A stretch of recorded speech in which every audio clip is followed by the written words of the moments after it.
all this headache associated with having to go in there. Like, I was reading about and I have another recap on it coming a little bit later. About the Wishfront. I had to trail and Blackberry and things like that. They definitely weren't touch interfaces. Yeah. I guess because they worked on capacity before. I know you're saying that line is closer. No, I hear you. Everything amazing. Like, it's hard to be the everything company. Amazon tries to be the everything company. Sometimes it hits, sometimes it misses. So I'm not saying, but it definitely, there was an opportunity there that the everything company, Amazon tries to be the everything company. Sometimes it hits, sometimes it misses. So I'm not saying, but it definitely, there was an opportunity there that each do everything amazing. Like, it's hard to be the everything company. Amazon tries to be the everything company. Sometimes it hits, sometimes it misses.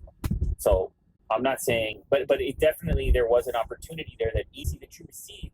You just negated it with all this bad press and all this headache associated with having to go in there. Like, I was reading that you received.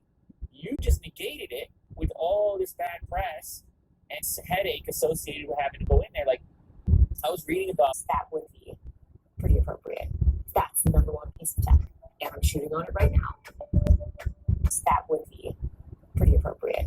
That's the number one piece of tech, and I'm shooting on it right now.